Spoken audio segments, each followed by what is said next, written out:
Welcome, everybody, to the Success Elevated podcast. As always, I'm your host, Hayden Lee, and I am joined this week by friend of the show, friend of the podcast, and just I consider a good friend in general, Eric Sprague, founder and owner of Super Tech U.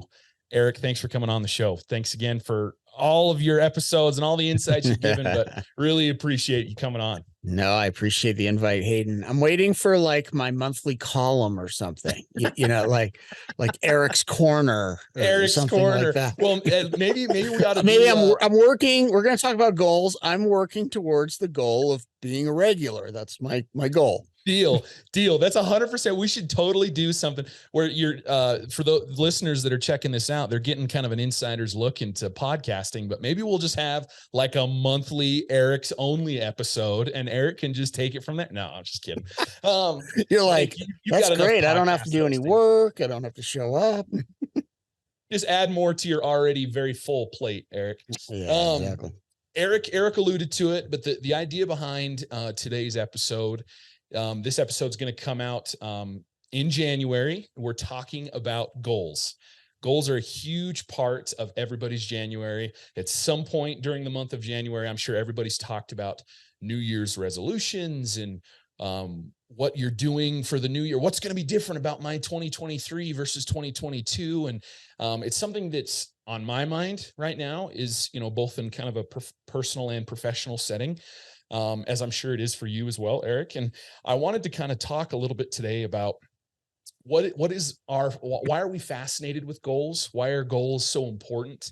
And maybe kind of share some of your experiences, Eric, in the past, in your personal life of how you've set goals. What do you look for when you're looking to set a goal for the new year, and maybe share some stories with that. So that's kind of the idea in my mind of what we wanted to talk about today.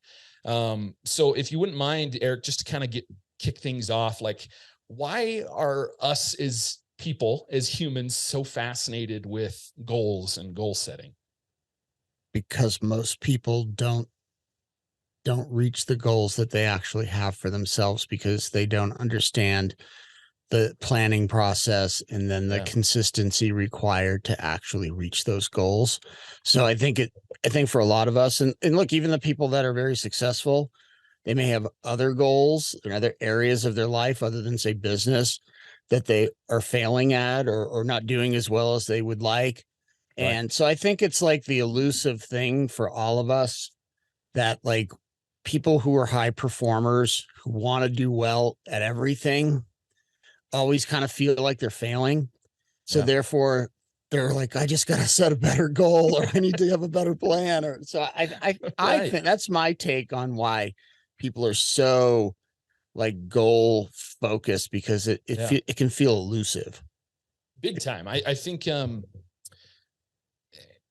I'm fascinated with, and maybe I don't want to speak for everybody, but I'm fascinated with the idea of like bettering myself, right? And it seems like the most logical way to do that is to like let's set a goal, right? Like how am I going to better myself? Let's have something that I can reach for to try and help myself be a little bit better. I always, whenever I have conversations with people, especially in my personal and private life, even I talk about I want to be a little bit better today than I was yesterday, and that should be the hope, right? And I think whether you look on a macro level, like us as humanity should try to be a little bit better today or yesterday, or just, looking at yourself, like that to me seems like a pretty simple idea that leads into like goal setting. Is like, okay, I want to be better tomorrow than I am today. What do I got to do to achieve that? Okay, let's talk about some different ideas. Okay, what do I want to do this year to accomplish that, to help myself be better? That's, I guess, kind of been my personal idea behind it. And it's something I've only recently developed. I as a younger kid, I never really talked about goals all that much. Maybe it seems like something as I've gotten older, I'm like, I want to be better. I don't know. I don't know how else to describe it other than I want to be a better person, So, yeah. Well, I can only speak for me when it comes to goals, really. I mean, I do have a lot of coaching clients, so we can talk a little bit about some of their struggles with setting goals and keeping goals and, reaching their goals. But, I remember being a pretty young guy. I was really into sports when I was a kid. And I've always been pretty detail oriented by nature. And I remember being, I don't know exactly, maybe 9 or 10 years old.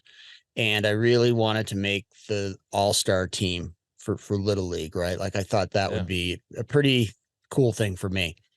And I remember writing on, I must have just grabbed a pencil and a piece of paper and just writing like, all right, I need to, have my dad throw me this many pitches a week, and I need to take this many ground balls, and I need to run this many, times around the bases per week. I set out this whole like thing to get better. All right. My goal was like, okay, what can I do to get better? I just, I didn't really know what to do. I just figured if I just did more of the things that make a person good at baseball, like I'd probably be better than everybody else because I'm just doing it more. Like I didn't have a plan that way, and that worked. Yeah. Right. And I was, and then I'm getting rewarded for that. And everybody's saying, oh, Eric's such a hard worker. Right. So then I started realizing, and kind of, I wore this badge of honor from like age 10 to 45, which was, I will outwork my talent level. I will outwork whatever limitations in talent that I have. So like, if I'm not the smartest guy in the room, I'll be the hardest worker in the room. If somebody else is working 80 hours, I'll work 90 hours. And look, there's a ceiling to that. There's a cap to that, which I learned around the age of 45 as my energy level started to wane. But man, I'll tell you what, that took me a long way.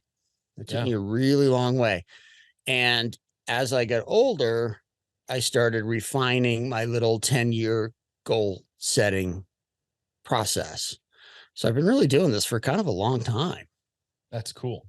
What's been the key that you found? Obviously, like, you just work incredibly, incredibly hard. And I think you've got to have a little bit of that in you. I think people that set goals automatically kind of have a little bit of that, right? Like they're like, I want to work to be better, so I'm going to set a goal to do it. I think people that don't set goals it's hard for them to relate to that because they just don't have that, I don't know, piece of their DNA that says, I'm just going to work hard and be better and do these things. Has there been a key element as you've looked back over your 10-year goal setting periods? Have there been some, like a key element, maybe you would say like a skill that you've developed along the way that's helped you achieve your goals, or maybe just helped you set goals? Can you identify, a couple of things that have really helped you? I can. I want to address the New Year's resolution thing. You mentioned that. Yep. And, look, I know on social media and all those people are like, oh, New Year's resolutions are ridiculous. And I mean, I've been hearing that my whole life. And I don't inherently have anything bad to say about New Year's resolutions. If you need a reset, I always think that December leading into January is a time to be more reflective. I think most people are. My thing is, it's not the setting the goal that matters. It's the plan to enact the goal and the consistency for the next 11 months or 12 months to actually make it happen. So I would never discourage anybody from doing a New Year's resolution. What I would discourage is just like jotting down on a piece of paper on December 31st, I'm going to lose 50 pounds. And I'm going to do this. And I'm going to do that. It's like, you have no chance at reaching any of those because you didn't think about it long enough. You haven't made a plan, and you're going into the new year behind the 8 ball, right? So back to process. I will usually start thinking about my next year's goals by mid-October. Oh, wow. Because by mid-October, I already know, let's say 2022 to 2023, right? So by mid-October, I have a pretty good idea of where I was on last year's goals. Right. So let's say if I wanted to lose 30 pounds and it's October and I've lost 4. All right. All right, I'm going to set the same goal again, but this time I need to get a lot more serious about my plan, or I have to ask myself, do I even really care about this? Right. Do I really care, or is it just nice to say I want to lose 30 pounds or whatever? Right. So, when I say I start thinking about it, Hayden, I'm just kind of thinking about it. I don't usually go into the year with lots and lots of goals. I have a few. And Right. that's another key, I think. Like, people are like, I have a goal for this and I have a goal for that. And I have a goal for this and that and this and that. And it's like, dude, there's no way. There's not enough hours in the day. Right. Like, I usually, for me, I have a business goal, a personal goal, and then some sort of family goal. Like, that's it. Yeah. One of each. I can't handle more than that. And to be honest, if I'm really serious, 80% of my effort will probably go into the business goal. 15% will go into my personal one and 5% into the family stuff, Yeah. and that's just how it's been for me. And it doesn't mean I have a bad family life, and it doesn't mean I don't ever reach any personal goals. But as you know, and anybody listening here, when you own your own business, a lot of your focus goes to that. Yeah, totally. So, having a business partner, Larry, and Larry is not innately a planner by nature. Yeah. So he usually will let me kind of we've over the years I'll lead the way and start coming up with ideas or thoughts. And then around mid-October, he and I start talking about those, like just in very broad strokes. Like, hey, we doubled last year, or it looks like we're going to about roughly double by the time, December's around. Okay, what's the goal for next year? What's the revenue goal? What's the profit goal? What's the new thing that we might want to do this year? Right. And then we have to continue. The reason it takes us a couple months is we have to keep asking ourselves together, why do we want this? Right. Because if we can't both identify a really compelling reason, then the chances of us getting there are probably pretty low. Right. So we go on this dance that we do for months. And I do it myself. Like for personal stuff, I start that dance around the same time because I already know whether I'm going to fail or succeed from last year's by October, you Right. know. And then, by mid-November, we're heading off to VL and Management's business planning retreat, right? So for our business, now we have reached out and have a group of people to help us and a structure and a system to start putting those conversations that we've been having for the last 4 weeks into a more solid form. And like full disclosure, like even though we've been kind of talking about it, when Larry and I sit down, it's a 3-day planning retreat. The first day we just fight all day long. I don't mean to laugh. I apologize, but that's, because that's our process of hammering out what's important to each of us and what's not. Do it. Yeah. Yeah. And everybody and at the end of the first day, both of us are frustrated and irritated with each other and need a break. And, just luckily there's 50 other people there that we probably know and we can split up and go have a good time. But amazingly, then the next day we come in and we're like, okay, let's narrow this down. Right. And then the third day, let's refine this to the point where we can leave here with a document that says this is what we're going to do this year. That's obviously work, right? But that's actually the easiest part. Right. The hard part now is to have habits and systems in place to do it every single week. Yeah. So we have a new tool that we just got this year from Howard Partridge's Inner Circle. It's sorry. You're good.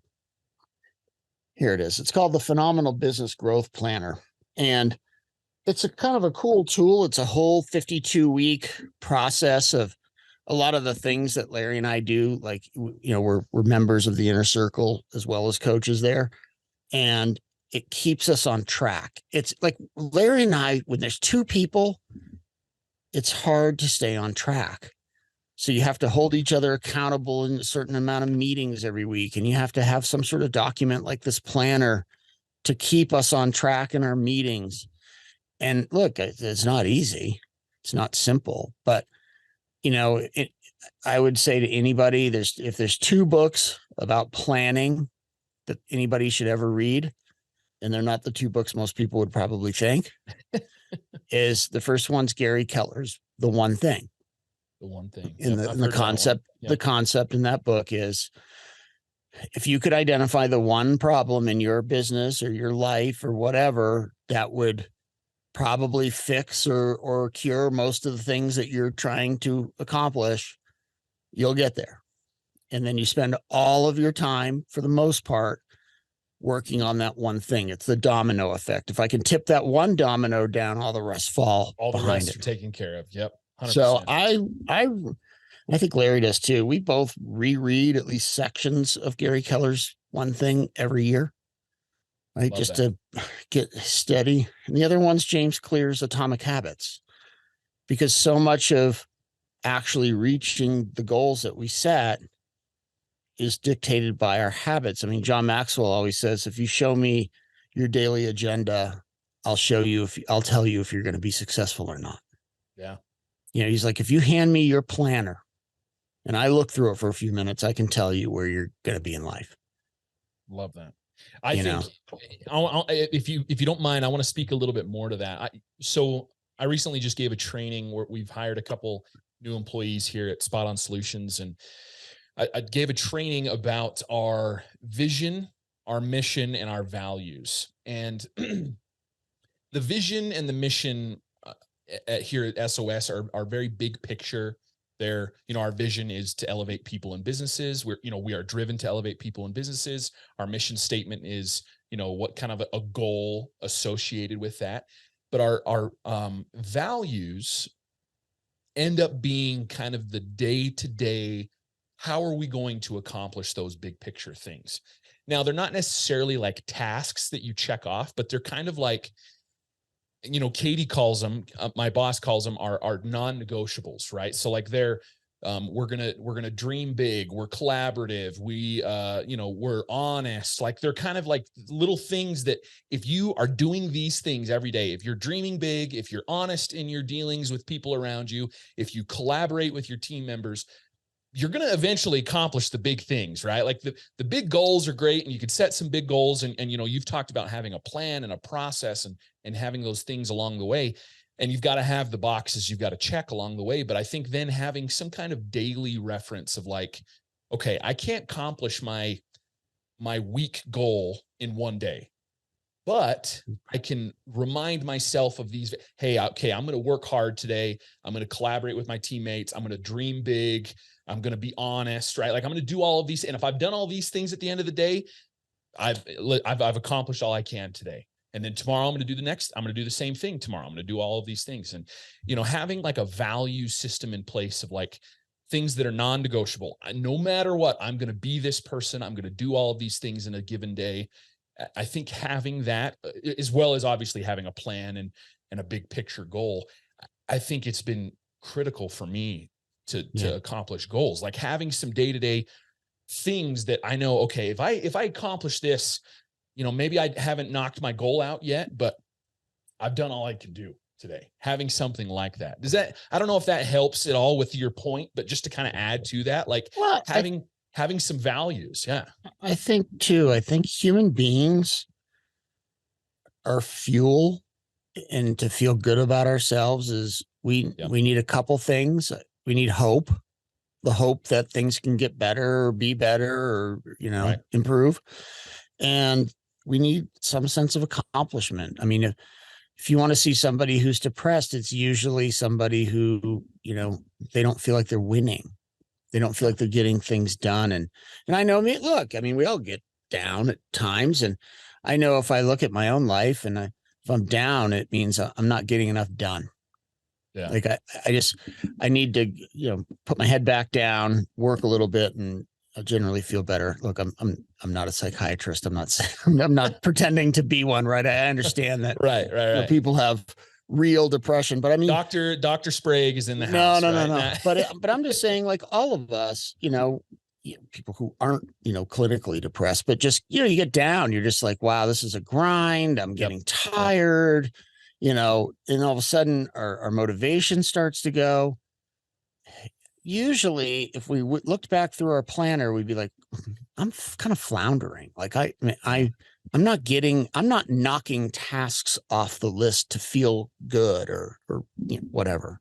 Right. So I always kind of just say, like, go back to your plan, look at your plan. Like if you aren't, you just got to keep going back, like Larry and I we were having a feisty discussion the other day about our calendar.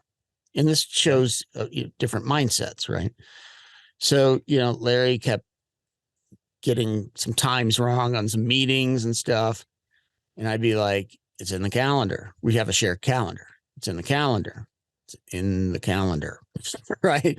And, look, Larry's a free spirit by nature.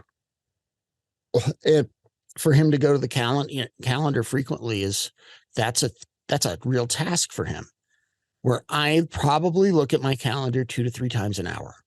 Yeah. Oh yeah. All day long for changes, I can't remember it because there's lots of stuff. Right. So I just keep going back. And, after our conversation, Larry has, made it a point to start doing that because it's helping him. Right. And my point is, it's the same with your goals. You got to keep going back. So can I tell a story, Hayden? Go ahead. Go right ahead. All right. So I think this goes part and parcel with like the kind of an analogy with a calendar. So when I first got out of college and moved to California from Utah, and I was just like, I am going to be successful. Like, I don't care what I have to do. I don't care what I have to do. I'm going to be a success. And I had like 0 skills, right? I'm a total idiot. I'm a young kid who's I'm all bravado and no brains and, the whole thing. Yeah. And and there's a point to this, I took a 3x5 card and I wrote down how much I had made the year before. And then I wrote the next 4 years after that number, and I doubled that number every single time. Oh, wow. So like, let's say if it was, I don't know what, 25,000 that year, I wrote 50,000 year 2, 100,000 year 3, 200,000 year 4, and 400,000 year 5 or whatever. Right. Yeah. And I literally went back and held that. I probably went through 50 of those, right? Because once a week I'm having to rewrite it because I kept it in my back pocket and looked at that thing 3 to 5 times a day, probably. And I hit every single one of those benchmarks. Oh, that's cool. That's really cool. I didn't have any other goal. Yeah. I just had this monetary goal, and I had literally zero ability to make those numbers on that page, right? Like if you really looked at me intellectually, you'd be like, dude, you're on crack, right? There's no way this is happening. Like there's no way you will do this. But when you start focusing on something and the only thing you think about is that, I don't know. Do you know who Ed Milet is?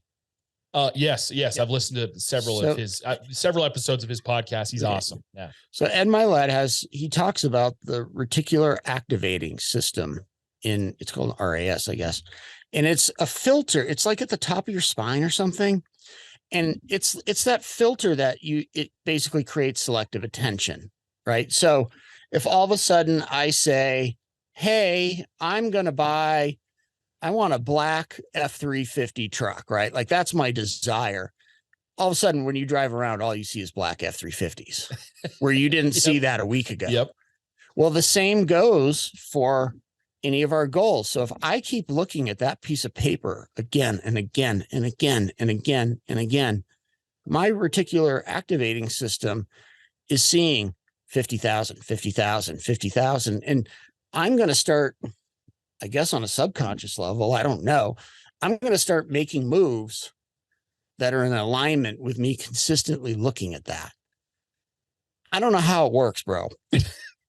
Like I'm not saying, look, I'm not the sharpest tool in the shed, right? But I do believe in that.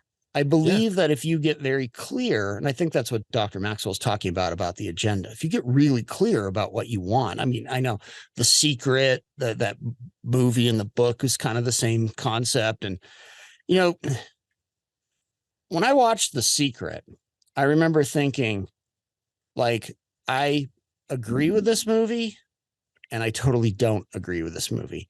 I agree that if you pay a lot of attention to something that you want, that you are that much closer to getting it, right? Because of this whole, selective attention thing.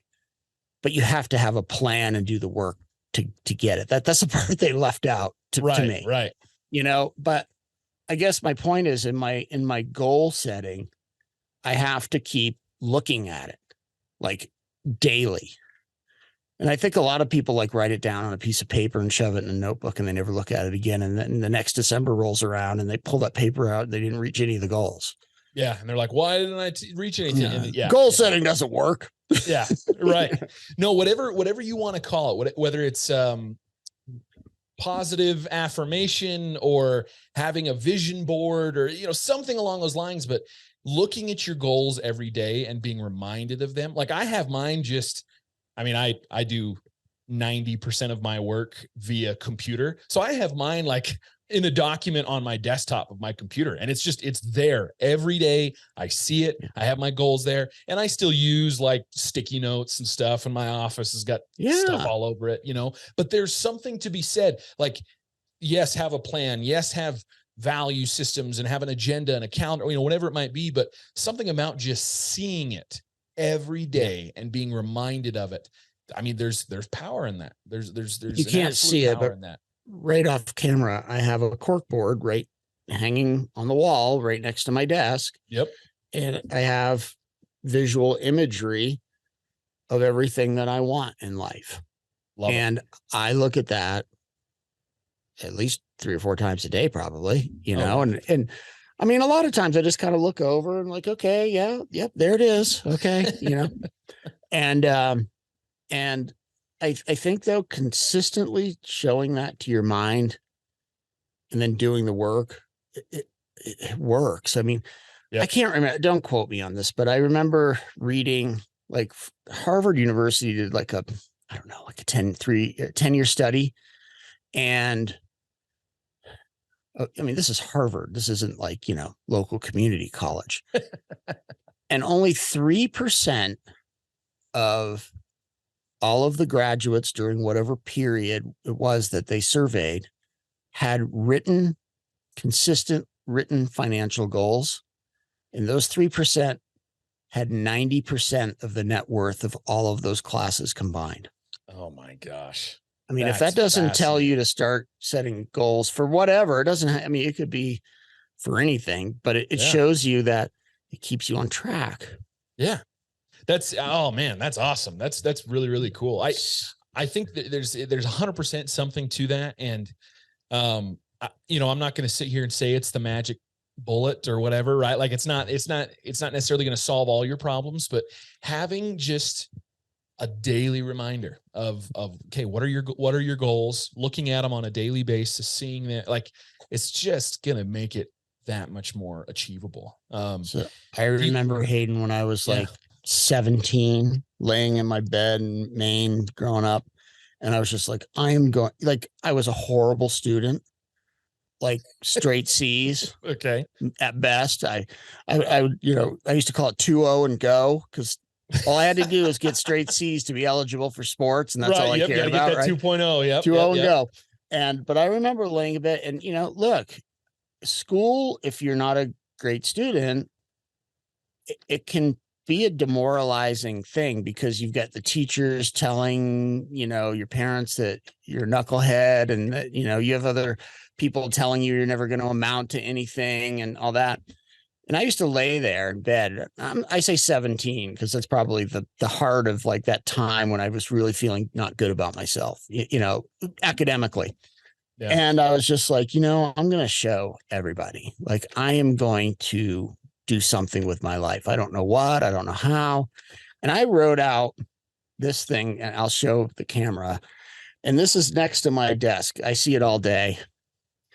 And it says, how would 17-year-old Eric feel about your effort and your success level today? So every time I'm lazy, every time I don't feel like doing something, I look at that little sheet of paper and remember laying in bed and be like, nope, 4 more hours of work. or whatever it's going to take. That's And look, cool. it doesn't come easy, right? Like nothing's No. easy. And I'm certainly no Bill Gates or Steve Jobs or anything like that. But compared to the knuckleheaded kid in Maine at 17, I've done okay. Yeah. You know? Totally. And that goes back to what I was saying earlier, Eric. Like, there's something to be said to like just be better today than you were yesterday, right? Like there's something 100% to that. And people, you know, and we all do this. You're not the only one that looks back on your 17-year-old knucklehead self. Like I do it all the time. And I think back, like, I'm embarrassed of the dork I was in high school. I'm embarrassed of the dork I was 5 years ago. Right. So like there's, and I say that to say, I think, you know, again, I'm not a doctor like you are, Dr. Hayden and Dr. Eric here, but we need to wear scrubs, Hayden. We totally should. We should just get the whole head thing and look like surgeons out here. I think that's a healthy feeling to have personally. Like you should look back and feel a little embarrassed of like, gosh, I don't feel like it, because, and the reason I say it's because the reason I say that is I think that means that you're hopefully a better person right now than you were then. You know what I mean? And that's a good thing. You should feel, hey, I'm better today than I was yesterday. I work harder today than I did 5 years ago, or I'm more accomplished in my career today than I was when I was 17. Like that should be hopefully everybody's reality. And I would say if you can do that and look back and say, I'm embarrassed of the dork I was as a senior in high school or whatever. I think that's a good thing. I would hope that's a good thing. Right. So if you know, we always make fun of the kids that peaked in high school, you know, and I think if you can say honestly, hey, I'm better than I was, you know, before, that's you've accomplished, at least in some part, some of the goals that you've had for yourself. And I don't want to necessarily give us too much of a pat on our back, because I want to stay hungry and want to accomplish more goals. But I think it to me proves that, hey, we're on the right path. If I can say I work harder now than I did then that's hopefully a good thing. So I think when we were talking earlier about like, you have to find what you really desire before you can really go after a goal and know why. Right. So what you just said, my process over the however many years that is between 17 and 55, it has been, and I'm not saying this is healthy, but mine was one of anger. Anger drove me. Every slight, every comment, every person that said I wouldn't amount to something, every time I didn't feel like doing something, that saying or whatever was said about me would go through my mind. And then over the last 10 years, it's how do I mature to want to do the work and not be angry all the time, right? Like you can only take that anger road so long before it burns you out, right? So then all of a sudden you have to find a different meaning or a different motivator, because, you know, it's not healthy to harbor 40-year-old resentments to drive you forward. Right. And that's a whole nother podcast, but that was a whole journey for me, because I used anger for 35 years to propel myself. Yeah. And finding now, it seems like, I mean, you hit at it, that like you've found some different motivators over the last 10 years that I would think have probably even accelerated your growth even further, right? Like instead of using anger, you know, recently you've probably, you know, you've found something else that motivates you, and it's probably even made yourself that much more successful, or that much more, you know, complete as a person. It is. Look, I'll be honest. I mean, it's still a struggle for me. I remember reading years ago. Do you know who Bill Romanowski is? Yes. So Romo was known for being like the biggest psychopath in the NFL. And but I was fascinated about him. I'm not a huge football fan, actually, but I was fascinated about him because he was like one of the first people. I read a Sports Illustrated article like probably 20 years ago on him, of like, he would spend like 6 figures a year with trainers and nutritionists and supplements and, you know, all this training, like to get ready for each week and for the season. And at the time that wasn't, I mean, that's the norm now. Right. he was way ahead of the curve. But I remember him saying, he's a New England guy like me too, so the anger comes easy. So, but he said somewhere, I think it was in the article, that like, let's say that next week he's going to go play Miami. So starting Monday for next Sunday's game, in his mind, he was like, I hate the color aqua, and I hate Florida, and I hate palm trees, dolphins, and I hate ocean. And and he would just all week be working himself up mentally to reach Sunday. Well, dude, the NFL season's like what, 16 weeks? Try doing that for 52. Yeah. You can't. It's impossible. Yeah. And I tried that kind of mentality because that really struck me. I'm like, yeah, I'm a kind of angry young guy who wants to get some success in my life. And I remember reading that and going, I understand that. Like, I can get my head around that. And then I kind of tried to do that. I mean, in different ways, but you can't sustain that. No, it's not like you said earlier. I mean, it's not healthy. It's not good. Oh no, it's not healthy. Like, you might make a bunch of money. That's the miserable guy who makes all the money and nobody likes him. Yeah. Or her. Yeah. You know? And that's what I think is so important about like these goal setting conversations is it doesn't just need to be about money, right? Like have personal goals for, maybe it's a weight loss goal, or maybe it's if you're a spiritual person, maybe it's increasing your spiritual capacity. I don't know. It doesn't matter, but it doesn't have to be centered around. So much of the business world is like, how do I make the next dollar or more dollars, or how do and while that is important and you want to see your business grow, it's a scoreboard, man. Yeah. It's a scoreboard mentality. And at the end of the day, like bettering yourself doesn't mean I make an extra dollar tomorrow or, whatever it might be. And because to be honest, once you get past a certain point, it's all the same. Yep. Once everybody's basic, and I say everybody, meaning everybody in the company, once everybody's basic needs are met and they can go out to dinner on Friday night and, get a new car every 5 years when they need it, or where like most of us were okay. Yeah. Right. And then it's more about finding meaning in what we do. The only time that doesn't make any sense is when you feel like you don't have enough and you're living in lack, and then that doesn't fly at all. I saw a quote it was in a magazine or an article somewhere where some business owner talked about like, you hit a certain threshold of money and every dollar beyond that doesn't really matter. And he talked about it even in a different way, not even like a money threshold. He talked about if all your bills are paid and you can go out to dinner, like you said, on like a Friday night and not have to look at the price of anything on the menu, you can just go and enjoy like you've kind of like every dollar beyond that, like doesn't really matter all. Like if you can go out to dinner with your wife and like not have to stress about counting how many dollars you got in your bank account so that you can give the waitress a tip, like you've got a pretty successful life. And so that, maybe your goals don't need to be monetary at that point. They need to be, okay, like how do I build a better relationship with my spouse? Or how do I, I want to go on a big hike next year. What do I got to do to get in shape to go on that hike? Whatever it is. That's Maslow's hierarchy of needs. Yes. Once your foundational needs are met, now you're working up that pyramid to reach self-actualization. Love it. I mean, that was the gas pump test for me. I remember that specifically, what you just said, Hayden. Yeah. I remember when I got to the point where I didn't care if gas was $6 a gallon or $1 a gallon. It wasn't going to matter. And I don't give a crap. You're still going to fill your tank up all the way. Yeah. Yeah. And I wasn't going to stress about it. And don't get me wrong, I don't like the gas prices, but it's like, this is not really honestly relevant to me anymore.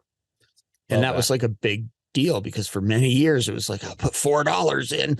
Yeah. I've got $10 in my bank account and I've got to make that last till Friday. How do I do that? Right. Like, $4 of gas and $6 for food. Yep. It's how it goes. So Eric, I don't want to, I want to kind of leave our listeners with some good, maybe some actionable steps before we kind of let them go off into the new year with this idea of goal setting. So I'm going to ask, and I'll add in some information to this too, because I have a couple of ideas for this, but I want to leave them with So they've set goals for the year. Let's assume that the people that are checking out this podcast have set some goals, business, personal life, whatever it might be.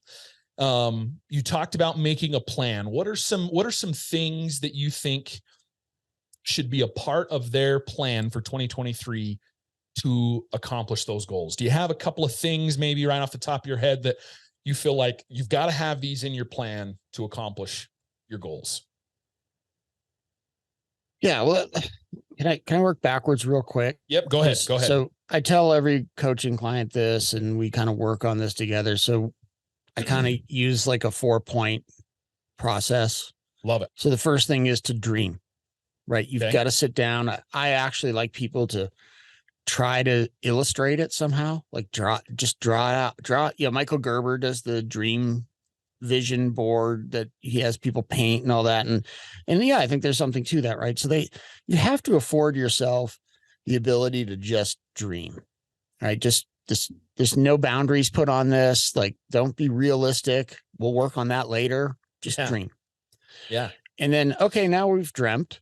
Now we have to sit down and set goals based on that dream. Like whatever you drew on that piece of paper, right? It might have been a house. It might have been a truck. It might have been Friday night date nights, whatever it might have been. Okay, well, now we have to first set a goal like, okay, let's use date night, right? Most married couples want to do date night and they don't. Yep. Right. Yep. So it's like, okay, number one, I need to be off work at 5:00 every Friday, right? Like I usually get home at 9 at night. I'm going to get home at 5, right? I have to set my schedule to get home at 5. And then my wife has to be done with whatever she's doing by 5. So we have to agree, like Friday nights at 5, we're done. Yep. So that's part of the plan.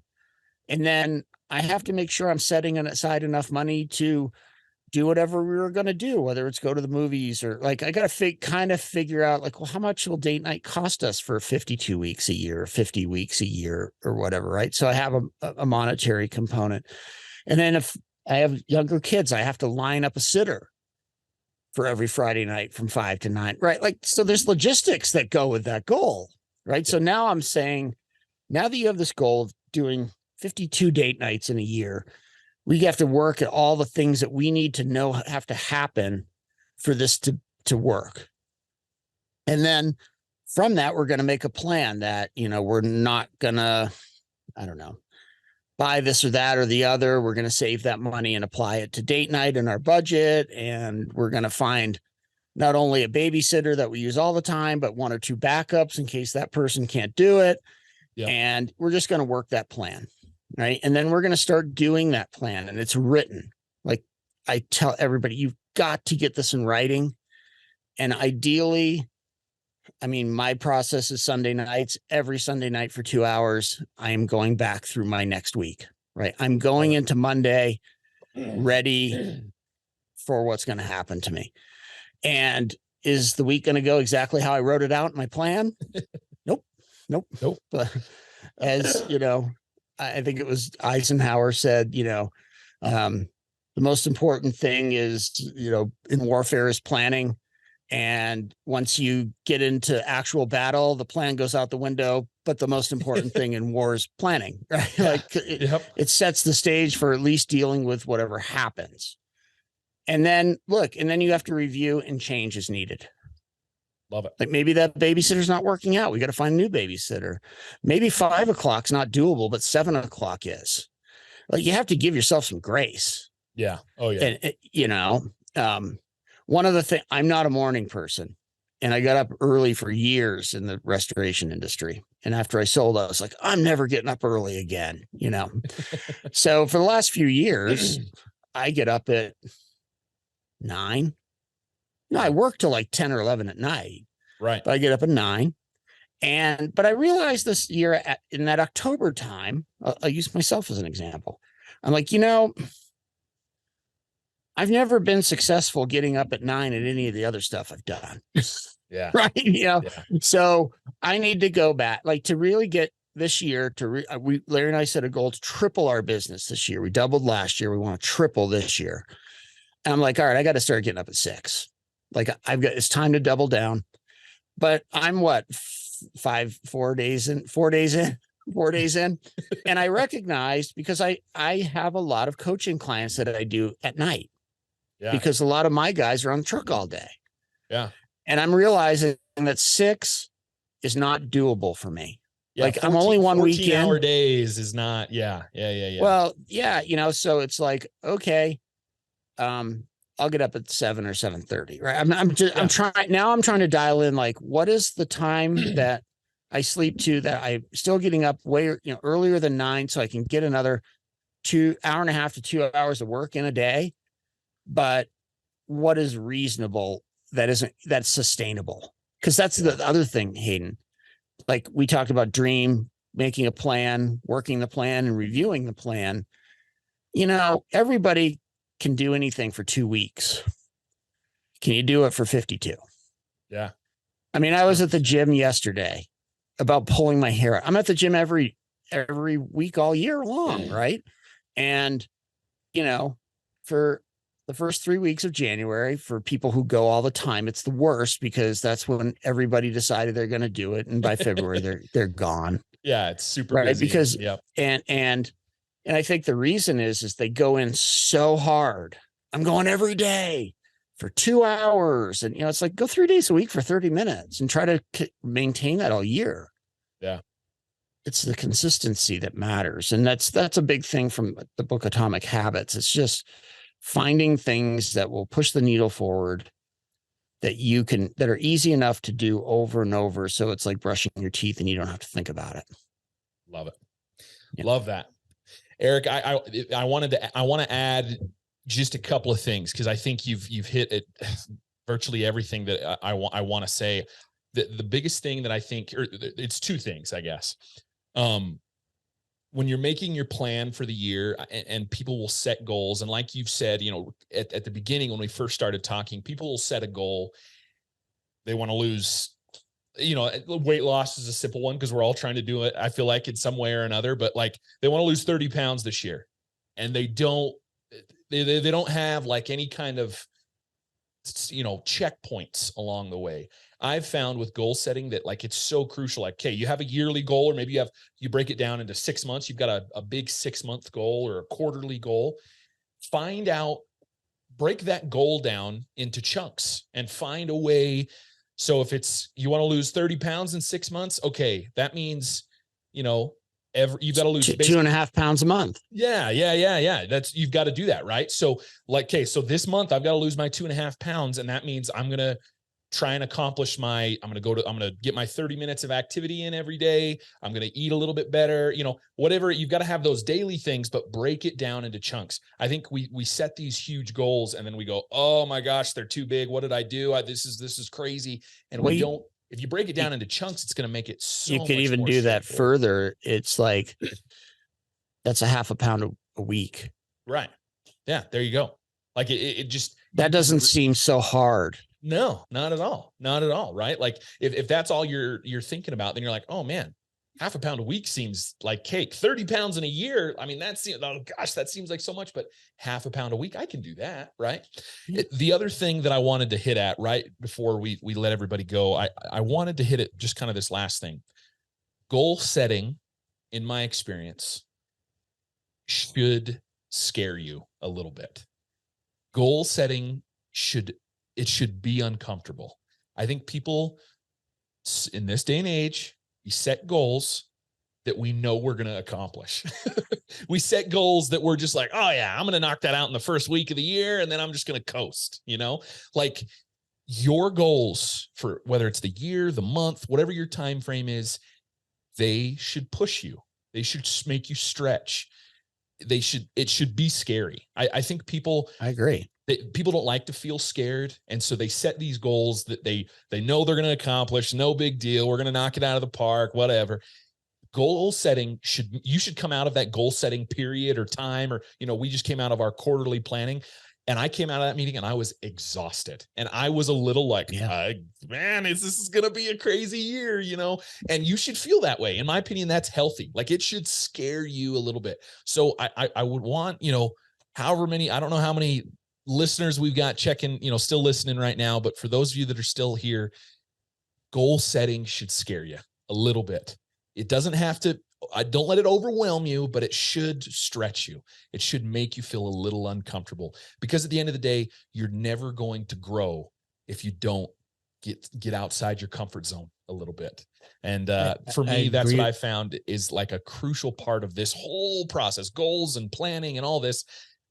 Get a little uncomfortable. Have those day-long arguments with your business partner to iron out like what we need to accomplish this year. Like, get a little uncomfortable, and at the end of the day, like, you're going to be better for it. If you when you set these goals, you end up getting a little uncomfortable. That's all I would try and add there at the end. It is, I agree. I mean, look, Larry and I decided to triple our revenue this year. You think that doesn't scare us to death? I mean, just doubling it last year was like almost killed the both of us. So, and then we go, hey, let's add a third to that. The thing that I'd like to add last, Hayden, in addition to that, yes, I agree 100%. You should set these goals that make you very nervous. But goal setting is not an event. It's a process. It's a process. And it needs to be done over and over and over every single day. Yeah. Love that. Oh, man. Eric, thank you so much. This was awesome. This is good for me. It's got me excited for 2023, and I'm excited for the goals that I've set this year, and I'm hopeful that we can accomplish them, both goals here at Spot On Solutions and goals in my personal life. And thanks. Really, really appreciate you coming on. And I know people are going to find some great value out of this. And I hope we can have you on again to maybe follow up on some of these goals. Yeah. In my monthly installment. In your monthly Eric's Corner. In Eric's Corner. We're gonna Katie's gonna listen to me like, we're gonna workshop this a little bit, I'm not putting you on once a month. Yeah. This is gonna happen. Eric, thanks again for coming on. Really appreciate it. And we'll talk to you again soon. All right. Thanks, Hayden. Appreciate it. This has been Success Elevated, making you a little bit better one show at a time. Thanks for joining us. Please subscribe on YouTube or any other major podcast platform to listen to more episodes. We are proudly brought to you by Spot On Solutions. If you'd like to learn more about how we can help you grow your business, please check us out at spotonsolutions.com.